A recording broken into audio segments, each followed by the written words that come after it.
வணக்கம் மக்களே, நல்லா இருக்கீங்களா? இன்றைக்கி நம்ம தோட்டத்தில் பைத்தங்காயை பார்க்க போகிறோம்.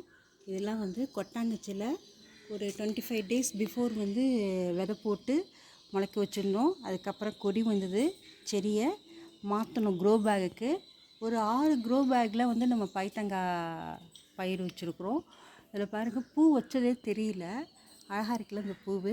அழகாக பூ வச்சு அப்படியே காம்பாக தொங்கிக்கிட்டு இருந்ததுங்க. பார்த்தா பைத்தங்காய் சர்ப்ரைஸாக இருந்தது.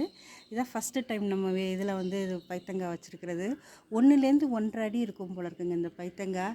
இதை இன்னும் கொஞ்சம் எவ்வளோ தூரம் வளருதுன்னு பார்க்குறதுக்கு ஆசையாக தான் இருக்குது. ஆனால் முத்திடுமோ என்னமோ தெரியல. இதெல்லாம் பெருசாகிடுச்சிது. அதனால் இன்றைக்கி சமையலுக்கு நம்ம இதை பயன்படுத்தலாம்னு நினச்சிட்ருக்கோம். கட் பண்ணிடலாம்.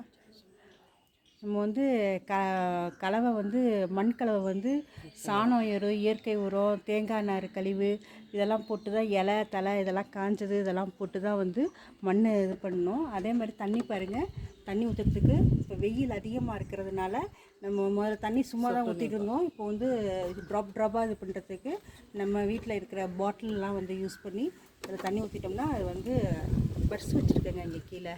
நீங்களும் இந்த மாதிரிக்கு செய்யுங்க.